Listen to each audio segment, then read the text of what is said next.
үзэр. За шинээр суугт маань subscribe хийж байгаа хүмүүстээ маш их баярлалаа. Өнөөдрийнхөө бичлэгт бүгдээрээ мэлхийн орчинд өрсөн хүмүүсийнхаа 9-р сарын ерөнхий энергийн төлөв байдлыг хацгаа. Тэр нь хэрвээ та таны нар мэлхийн орчных бол эсвэл сар, эсвэл мандалт болон Venus, Mars гарууд чинь мэлхийн орчинд байрлсан бол энэ төлөв танд хамаатай гэсэн үг. За тэгээ хүмүүстэй хандуулж хэлэхэд энэ маань ерөнхий төлөв учраас яг хүн болгоны амьдралд таарна гэж байхгүй. Тэгэхээр та авах мэдээллийг аваад хайх мэдээлэл нь хайраа гэж үсэе. За би уламжлалт төсөөрөө хөдрөө 3% авах байгаа.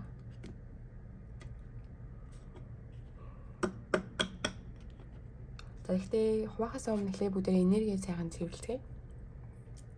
За та гүнзгий амьсаа авч агаад таныг ингээд айгу бие чинь хөндрүүлээд байгаа, сэтгэлийг чинь хөндрүүлээд байгаа бодлоод болоо одоо мэдрэмжүүдийг ингээд биеэсээ авч хайраа гэж зөвлөе.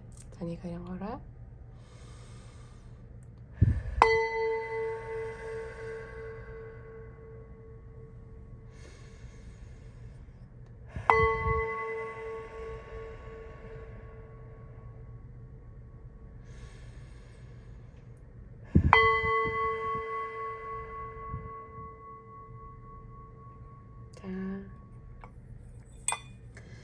надад мэдээлэл авчирсан охин нэрүүд маань ер нь 9-р сард мэлхийн орчинд төрсэн хүмүүсийн маань ерөнхий энергийн төдчийг хандлага төлөв байдал ямар харагдаж байна. Тэр нь хайр дурлалын талбар дээр, эрүүл мэндийн талбар дээр, санхүү, ажил төрөл, карьер гэх зэрэг талбарууд дээр ямар хөө энергитэй 9 сард харагдаж байна гэж өгчлөөч. High Priestess. Нараа хүмүүсийн үзэг авдаггүй байгаа.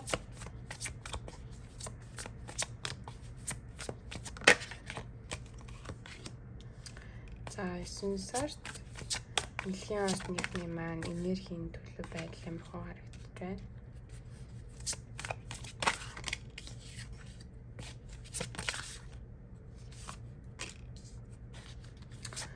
Дотоод дуу хоолойгоо сонсохгүй байна гэж харагдаж байна.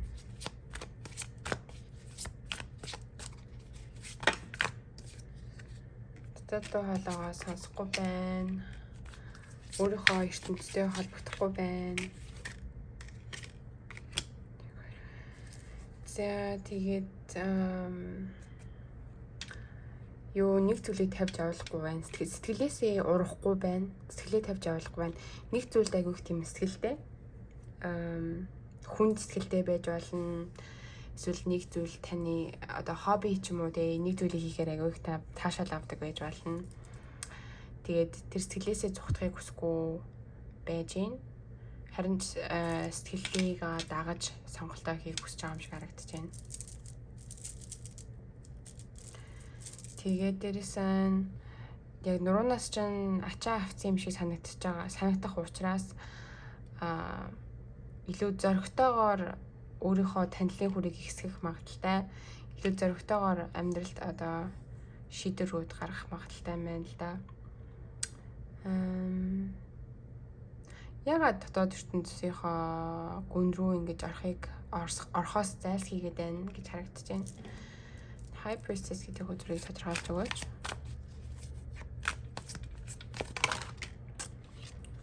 Дотор нь айгүй шарах үүссэн юм байна.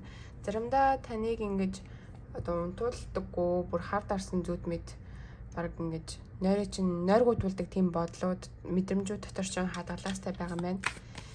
Тэгээд тийм ч учраас дотоод сэтгэлийн гүн рүүгээ явахыг хүсэхгүй байна.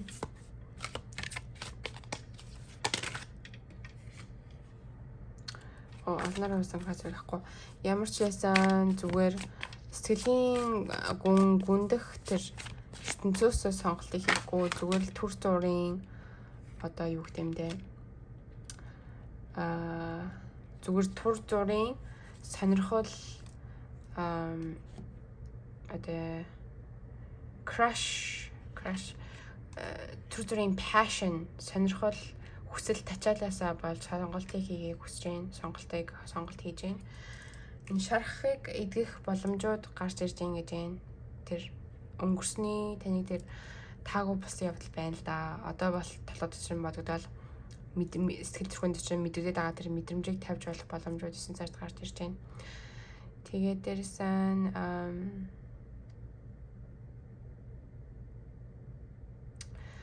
яг одоо ямар замыг одоо ямар зам одоо яг яах вэ гэж байгаа юм шиг байх юм.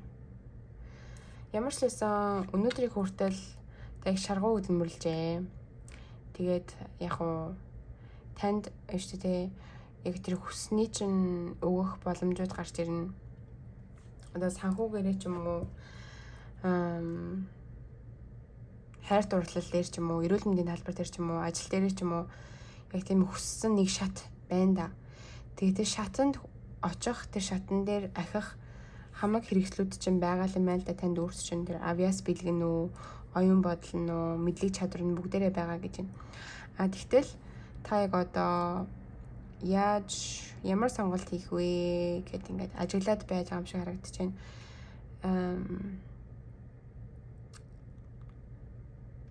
Яг уу дотор чинь тэр хангалттай хэрэгтэй бүх авиас бэлэгчин дотор чинь байгаа гэдгийг та мэддэг. Хамгийн гол нь тэр авиас бэлгийг яг яаж ашиглаж хүсэж байгаа тэр шатандаа очих вэ гэдэг дээр л жоохон анхаарлаа хандуулахыг хүсэж байна. King of Wands түрүүний миний хэлсэнчлэн яг юу яаж лана л да. Зүгээр гинтийн сонирхол одоо ингээл нэг юмыг харангуут, нэг хүн ингээл харангуут унаач айгу царайлаг хүн байж штэ гэд ингээд дагаад тэр хүнтэй харилцаа үүсгэх хүсдэг ч юм уу те.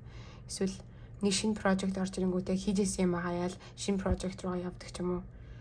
Яг тэр дотоод шин сэтгэлийн зүрх сэтгэлийн угаас ч гарч байгаа мэдрэмжийг даахгүй зүгээр л яг тэр хоромд төр зуурт ямар гал доторч байгаас тэр болгоныг дагаал ингээл хуй салхи шиг хамхуул шиг ингээл салхинд хийж байгаа хамхуул шиг энэ тэнд очил байна гэж харагдаж байна. Тэгээд тэр нь яагаад вэ гэсэн чинь тэр дотоод сэтгэлийн бүр гүн руугаа орохоос та жоохон айж ах шиг байна. Тэр чинь шарах үс учраас гэж байгаа байхгүй юу. Тэгээд гэхдээ яг сайн мэдээ ирж гин тэрний үгс өгөхлөөр 9 сар та ингээд таны нуруунаас ачаа авах юм шиг тийм мэдрэмж төрнө. Тийм ч учраас өөрийнхөө comfort zone буюу таныг ингээд тааламжтай байлгадаг тийм хүрээлэлээс гарна гэсэн үг. Одоо гэрээсээ гараад одоо танилын хүрээлэгээрээ энэ тэнд очиж уулзалтанд ордог ч юм уу. Тэг янз бүрийн семинар интернэтэд оролцоод шинэ хүмүүстэй танилцдаг ч юм уу. Эсвэл энэ тэрүүгээр одоо кофе шоп ч юм уу. Ер нь урд нь очиж байгаагүй газруудаараа аялж үзэж илүү адал явдалтаар 4-9 сар өнгөрнө гэж харагдаж байна. Стресс бол багасах юм байна, хамаагүй багасна. Тэгээд шинэ боломж хайр дурлалын талбар дээр орж ирж явах гэж байна. Knight of Cups гарч ирж байгаа учраас танаас насаар дүү эсвэл энергиэр залуу хүн сэтгэлээ өгч ийн гэж харагдаж байна. Эсвэл та өөрөө ч энд байх магадaltaй л да. Угаасаа мэлхийн ордч усан нэмдэрдэг амтны орд учраас тэр энд аяг гарч ирж байгаа нь ер нь бол устай холбоотой. Тэгэхээр энэ хүн маань тань шиг мэлхийн ордох байх магадaltaй. Эсвэл хилэнц болон загсны орд байх магадaltaй. За энэ хэлээр хөшөөлөө мэдээлэл авъя. Knight of Cups гэдэг хүнийг тодорхойлж өгөөч.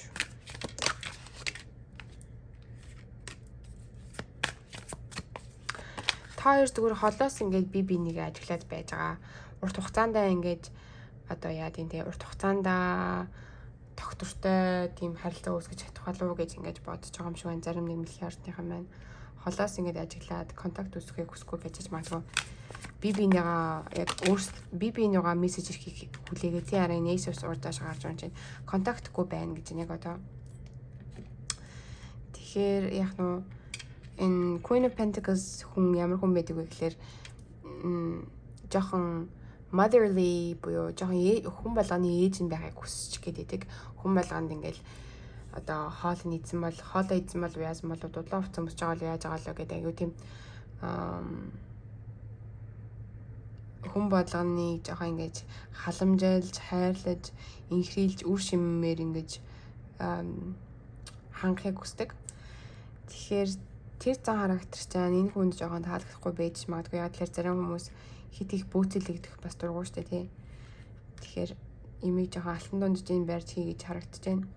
Тэгээд энэ хүнээс зүгээс бол контакт ирэхгүй байна. Таны зүгээс ч гэсэн энэ хүн рүү контакт үүсэхгүй байна. Мессеж ч юм уу дуудлах ч юм уу тий. Тэгээд та хоёр яг бие бинийг асаас ингээ ажиглаад байж ингэж харагдаж байна. Тэгээд энэ хүндээ тэгээд харилцаа үүсгэх хэвээр болов уу яах хэвээр бол тэр талаар зөвлөгөө өгөөч. Knight of Cups гэдэг хүний талаар өшөөлөө мэдээлэл өгөөч хайлаач. Тэгэл Queen of Pentacles хүчрэн маань дахиж сайн холигдоогүй байна гэж харж ирсэн. Дахиад сайн хайлж байгаа яхаас. Тэгвэл саний уус ижлэхэн үж байна. Strength of Cups. За энэ хүндээ бол угаасаа харилцаа үүсгээд димэл юм шиг гэж харагдчихж байна л да. Та хоёр өөрсдөө ингэж одоо харилцаагаа төлөө ингэж шаргуу хөдөлмөрлөхийг хүсэхгүй ажиллахгүй бол хөдөлмөрлөхгүй бол энэ харилцаа ингээд тэр чигээрээ будаар хэсэг болох магадaltaй. Ace of Cups доош гарч унж байна. Эсвэл өөр нэг мэдэн юу вэ гэхээр эхлээд өөрийгөө хайрлаа тэгээд дараа нь хүнийг хайрлаж сурах юм болов уу? Өөрийгөө хайрлахаа дээрээ талбар дээрээ тусгацснараа хүнээс илүү айгүй хараат болдог, хүнээс хайрыг их нэгдэг болчтой. Тэгэхээр тухайн хүндээ маш их ачаалтай гэсэн үг. Юу мэлхийн ордч угаасаа айгүй тийм хайр нэгдэг хүмүүс байх магадaltaй яг л ус учраас. Гэтэ яг мэлхийн орд болгоо адилгүй л дээ. Таны нар сар мандалт болон Венус гарагийн байршил таныг одоо бусдаас тис өөр хүн болгож байгаа штэ. Хэдийгээр наран мэлхийч гэсэн мэлхийн орд болгоо адилгүй байдаг те. Тэгэхээр энэ дээр яг анхааруулж байгаа нь эхлээд өөрийгөө сайн хайрлах хэрэгтэй. Дотоод таны дотор байгаа тэр хайрын аяга ингэж усаар цутгатал, усаар хасгатал тийм их одоо баян чинэлэг илбэг өөрийгөө хайрлана гэсэн үг те. Тэрний үг зүгээр гэхээр өөрийгөө ямар ч одоо болцлогоор хайрлана. За миний арьс тийм байж байгаа. Тийм байсан ч удаасаа тэгтгэл юм бол би өөрийгөө одоо өөрийгөө илүү таалах гэдэг байна. Өөрийгөө илүү надад би өөрөө илүү таалагдах гэдэг юм дэ. За тийм л ажил орчих юм бол би айгу баяр хөөртэй болох гэдэг юм гэдэг юм уу. Ер нь ямар ч юмнаас хараат бус байх хэрэгтэй бидний аз жаргал. Ажилтаа байсан ч ажилгүй байсан ч хөөрхөн байсан ч царайлаг байсан ч угаасаа хөөрхөн гэдэг зүйл чинь яг тухайн хүн харж байгаа хүний нүдэнд байдаг болохоос биш яг хөөрхөн гэдэг зүйл биний бодлоор байдаг уу гэж боддог. Англи хэлний юм үг гэдэг байхгүй юу? The beauty is in eye of the beholder буюу одоо үзэсгэлэн гоо гэдэг бол яг тухайн үзэсгэлэн гоог харж байгаа хүний нүдэнд л байдаг. Тэгэхээр хин нэгэн таныг үзэсгэлэнтэй гэж харж байгаа бол энэ чинь тухайн хүний өөрийнхөө ингээд judgment буюу өөрийнхөө дүгнэлт өөрийнхөө одоо ертөнцийг арга үзэн штэ. Өөр нэг хүн таныг муухай гэж харж байгаа юм бол тэр чинь та яг муухай биш гэсэн үг. Зүгээр л тухайн хүний өөрийнх нь ертөнцийг арга үзэллээс үүдсэн тийм нэг дүгнэлт. Тэгэхээр ийм дүн шинжилгээ харилцаа адилгүй байх тохиолдолд яг тийм юмтай болж ажил би хайртай байна. Тийм юмтай ажил би үзэсгэлэн гоо хөөрхөн болчих чинь гэдэг юм уу. Тэгэж өөрийгөө голж эсвэл өөртөө итгэхгүй байна гэдэг айгу харамсалтай. Өөрийгөө хайрлахгүй байна гэдэг айгу харамсалтай. Тэгэхээр яг нь ямар ч болцолгүйгээр өөрийгөө хайрлах хэрэгтэй гэж байна. Тэгээд зарим мэлхийн орнуудынхаа маань аль нэг гаригууд нь Арслангийн ордон дээр байрласан байх магадaltaй байна шүү. За. Тэгэхээр яг тэр Арслангийн ордон дээр байрласан байрлалынхаа ашиг тусыг яагаад анзаарахгүй байна гэж байна. Ер нь Арслангийн ордны хүчин чадал маш их бидний амьдрал заримдаа хэрэгтэй болдог хэцүү цаг мөчүүд гарч ирэх тохиолдолд. Тэгэхээр яг өөрийгөө хайрлаж ихснээрээ тэрнээсээ маш их хүч тэнхийг ямар ч зүйлийг даван туулах хүч тэнхийг өөр дээрээ одоо өөрөөсөө гаргаж авч чадна гэсэн үг. Тэгээд шууд айгу шаргуу хөдөлмөрлөг ч юм уу яг зорилгынхаа төлөө ингэ тууштай явж чадварыг эзэмшиж сууна гин л дээ. За 5 of Wands дашаа харж байна. Okay, 6 of Wands дашаа харж байна. Энэ нь яг уу таны хүсэж байгаа нэг мэдээлэл ч юм уу хүссэн зүйл чинь ингээд хаагдчих юмс. Хүсэж байгаа газраас чинь яг мэдээ эрхийг хүлээж байсан чинь яг тэр мэдээний ирэхгүй байгаа юм шиг санагдаад тэгээд тэрнээсээ болоод одоо амьдралдаа илүү хичээх шаргуу хөдөлмөрлөх сонирхлоо итгэд үнэмшиллээ алдчихсан гэж харагдаж байна.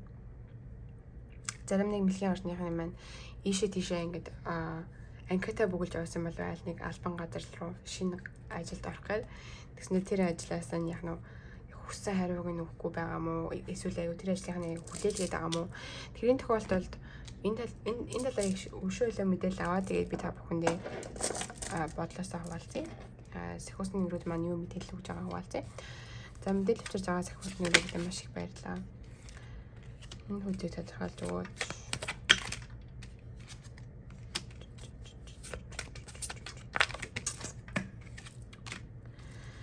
Дахиад нөгөө зүрх сэтгэлийн шархалт. За зарим нэг мэлхийн орчныхан маань яг хүссэн хариугаа сонсоогүй, хүссэн мэдээгээ сонсоогүй, яг хүсэжсэн тэр зүйлээ сонсоогүй учраас жоохон стресстэй ч юм уу тийм шархалсан нэр харагдаж байна. Яг бороонд норцсон юм шиг. Бороонд ингэж байж байгаа юм шиг тийм sad, уйтгартай, гунигтай. Тэгээ юм болгоныг ингээд маш олон зүйлүүдийг ингээд амжуулахыг хүсэж байгаа ч мөртлөө санхүүгээрээ хаагдчих юм шиг мэдрэмжтэй. Санхүүгээр чинь ингээд танд боломж өгөхгүй байгаа учраас хүсэж байгаа юмудаа хийж чадахгүй. Жишээлх юм бол одоо юу гэдэг нь англи хэлийг амжаал сурах гэсэн чинь мөнгө нь байдгүй ч юм уу. Тим юм авъя гэсэн чинь мөнгө нь байдгүй ч юм уу. Эсвэл гой фитнес яваа бие хөгжүүлэх гэсэн чинь мөнгө нь байдгүй ч юм уу те. Тэгээ тэрнээсээ бодлоод жоохон зүрхэн шахалтай байж магадгүй. Нийгэм нь өөрт нь ингээд хангалттай боломж өгөхгүй байгаа учраас нийгэмдээ гомддог ч юм уу. Гэрийнхэндээ гомддог ч юм уу. Мэдгүй ямар ч гэсэн тийм гомдлтын харуулсал гунигийн энерги байгаа. Тийм учраас амьдралдаа ингээ хичээж цаашаага өшөө илүү шат ахиж өшөө илүү олон зүйлийг одоо сурч мэдхийг хүсэл жоохон төрхгүй ч юм уу шантарч эхэлж байна гэж байна. Тэгэхээр энэ judgment гэдэг аз хөзөр маань сүүлхэн гарч ирж байгаа нь юу гэсэн үг вэ? Яг одоо таны энэ зогсож байгаа цэг бол таны ирээдүйн хүчин шийдвэрлэх эзэгтэй мөч юм а гэж харагдаж байна. Тийм учраас энэ ийм мөчүүд бидний амьдралд нэг олон тохиогод байдгүй. Тийм учраас энэ мөчийн яг тэр гол суурийг сайн харах хэрэгтэй. Ямар чухал мөч вэ гэдгийг анзаараад тэгээд өөрийнхөө амьдралыг хүснээрээ эргүүлэх боломж чинь яг одоо ирж ингэж харагдаж байна. 9 сард бэлгийн орчныханд маань хандаж хэлгээд. За тэгээд бэлгийн орчныхны маань амьдралд хандаж юу нэг ямар зүйл гэх үү охин тэнгэрүүд минь. Тэгээд заримдаа яг уу энэ judgment гэдэг үзэр маань ямар энергиг бэлгэж өгөхлөөр өөрийгөө айгу хатууд өгнөх гэдэг л да. Чи яагаад тийм сонголт хийсэн? Чи яагаад тийм юм тэр хүнд хэлчих вэ? Чи яагаад тийм үйлдэл гаргаваа гэдэг өрсөндөө жоохон харуулсах маягтай. Жоохон өөр дээрээ жоохон хатуу заах гэдэг. Тэгэхээр дахиад буцаад өөрийгөө хайрлах гэдэг хөзөр энерги айгу чухал. Өөрийгөө хайрлаж сурах нь. За олноор гарсан хөзрийг авахгүй байгаа шүү.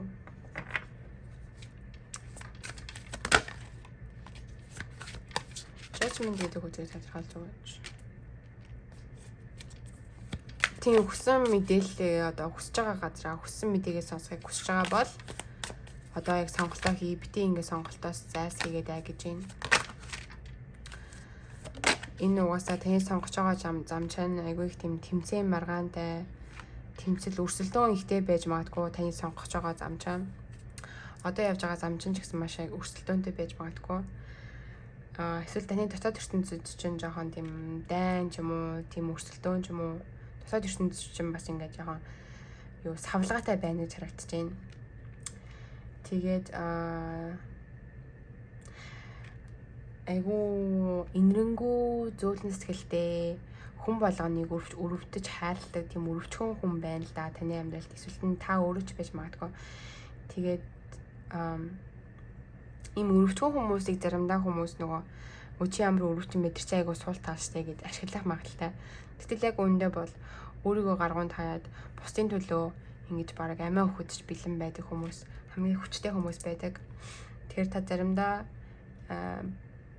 хинд үгүй гэж хэлэх үү, хинд заа гэж хэлэх үү гэдэг тэрийнхээ балансыг барих юм бол хүмүүс таны тусын үн цэнийг мэдрэх байх гэж харагдаж байна. Эндээс Queen of Cups гарч ирж байгаа учраас. За тэгээд ер нь бол өөрийгөө хайрлах гэдэг чухал гэж хэлсэн те. Тэгээд яг тэр нөгөө Nine of Pentacles байсан штэ. Тэр нь яг таны хүсэж байгаа дээр аз завшаан одоо юу гэдэг те сэтгэл хангалуун байдал санхүүгээрээ ч гэсэн хараат бус айгу дажгүй газар дажгүй төвшөнд очохыг хүсэж байгаа. Авэс бэлэг хүчин чадал чинь бүгдээрээ дотор чинь байгаа хамгийн гол нь тэрийг нээж ингэж онгойлох нь чухал гэж гарч ирсэн. Тэр би Knight of Cups хүний талаар төвшүүл юм байлаа. Тэгэхээр энэ хүнтэй үргэлжлүүлээд харилцаагаа үүсгэх зүгээр юм болов уу? The Knight of Cups гэдэг хүний хүсэж байгаа зүйл юу вэ? Courthouse шүүх хурлын дахин гэж авч ирж байгаа. Зарим нэг хүмүүс маань энэ хүнээс салж ич магадгүй л дээ. Эсвэл энэ хүнтэй гэрэлтжээж магадгүй. Шүүх хурал эдийн танхим дээр угаасаа салалтад ч явагдана, гэрлэлт ч бас явагдаж байдаг учраас аль нэг ингэж оноогоод хэлэхэд бас хэцүү. Concern тэгээд энэ хүн таны талаар ингэж бодд юм болов уу? Эсвэл та энэ хүн талаар яг бодд юм болов уу? Нэг бодлогошроод ингэж байдаг байхгүй юу? Жохон санаа зовсон маягтай ч юм уу? Child гэх хүүхэд гэж байна. Заримдаа мэлхийн орчныхан маань энэ хүнтэй амьдрал зохиогоод хүүхэд үүсгэсэн байх магадaltaй. Эсвэл нөгөө энэ хүнтэй хайрцагтаа жоохон хүүхчиг гинэн байгаад ашиглуулах гэдэг байдаг ч байж магадгүй л дээ. Гинэн дангаасаа болоод main female гэж гарч ирж байна. За ямар ч л байсан энэ хүнтэй үргэлжлүүлээд амьдралаа зохиох уу эсвэл одоо контакт үүсэхгүй тэр чигээрээ харилцаагаа одоо таслах уу гэдэг нь 100% таны сонголт байх шаардлагатай. Энэ миний өнөөдөр унгааж байгаа хөдрүүдээс гарч байгаа мэдээлэл бол зөвхөн одоо юу гэдэг possibility буюу боломжит тийм ирээдүй харагддаг. Би зөвхөн хөдөлгөөнөөрөө боломжит ирээдүйг л та бүхэндээ өгч байгаа болохоос одоо тайлбарлаж өгч байгаа болохоос биш нэг юм болно гэж ингэж 100% баталгаатай зөвгнөөгүй гэдгийг та бүхэндээ хэлээ. Тэгээд дээрээс нь маань ямар нэгэн эмч ч юм уу ямар нэгэн сэтгэл судлаач ч юм уу тийм professional яг мэргэжлийн хүмүүсийн орон байр суурийг эзлэх гэсэн ямар ч тийм сонирхол байхгүй шүү. Надад зүгээр л энэ маань entertainment purposes буюу одоо юу гэмдэ жоохон тань мэдхүүн ч юм уу эсвэл гоё хөгжөөнтэй байх нэг тийм маягаар би энэ одоо мэргүүдээ тавьдаг. Тэгээд дээрээс нь хүмүүсийнхаа энергийг ингэж энергийн түвшнийг дээшлүүлж илүү дээд вибрацид авчих нь бас миний нэг зорилгоудын нэг хэсэг байгаа. Тийм учраас та энэ хөдрөмөөс маань авах мэдээлэл наваад хайх мэдээлэл хайраа за.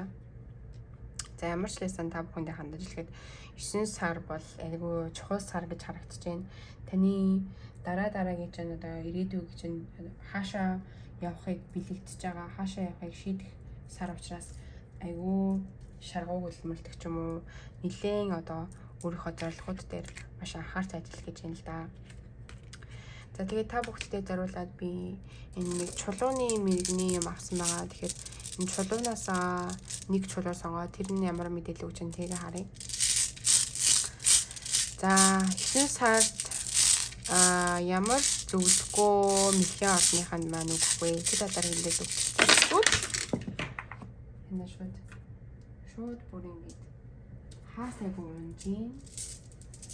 Та бүхний маань энерги хаасайгүй байх магадaltaй байна. Сайгүй докторгүй энергитэй харагдаж байна. Мэлхийн орчныхан маань одоо жоохон бясалгал энэ төр хийвэл зүгээр байхаа. Би болохгүй бясалгалын бичлэг оруулна. Жоохон сэтгэл санаагаа амар байлгадаг юм уу? Доктортой байлгадаг юм уу? За 2XX гэж гарч ирж байна. За энэ одоо энэ чулуу болохоор яадаг вэ гэхээр Скандинавийн хүмүүсийн хэрэглэдэг байсан нэг тийм мэдээллийн шин чанартай. Бас л адилхан төрөний нөгөө нэг миний таро хөдөлгөөнтэй адилхан тийм мэдээлэл өгдөг тийм одоо зүйл байгаа. Тэгэхээр 2X маань гарч ирж байхдаа энэ нь болохоор new beginning, the God hero буюу шинэ эхлэлийг бэлэгддэг. Тэгэхээр яг нөө удахгүй таныг одоо зовлонгоос ч гитлгэх тийм joyful цаг ирж байна. Одоо юу гэмдэ аз жаргалтай баяр хөөртэй тийм цаг ирж байна. Ирээдүйд гэж байна. Тэгээд шинэ амьдрал, шинэ боломж, шинэ замууд таны өмнө нэгдэж байна гэж байна. Тэгэхээр энэ rune, энэ юу маань, энэ чулуу маань айгүй маш их хүчийг бэлэгддэг. Тэгэхээр таны дотор ч одоо өөрийнхөө хүсэж байгаа зүйлийг бүтээх маш их хүч байгаа. Тэгээд шинэ нэглэлээ тавиад эхлэнгүүт л хүчээ ашиглаад авчих юм бол тэгэл зорилгодоо хүрнэ гэж байна.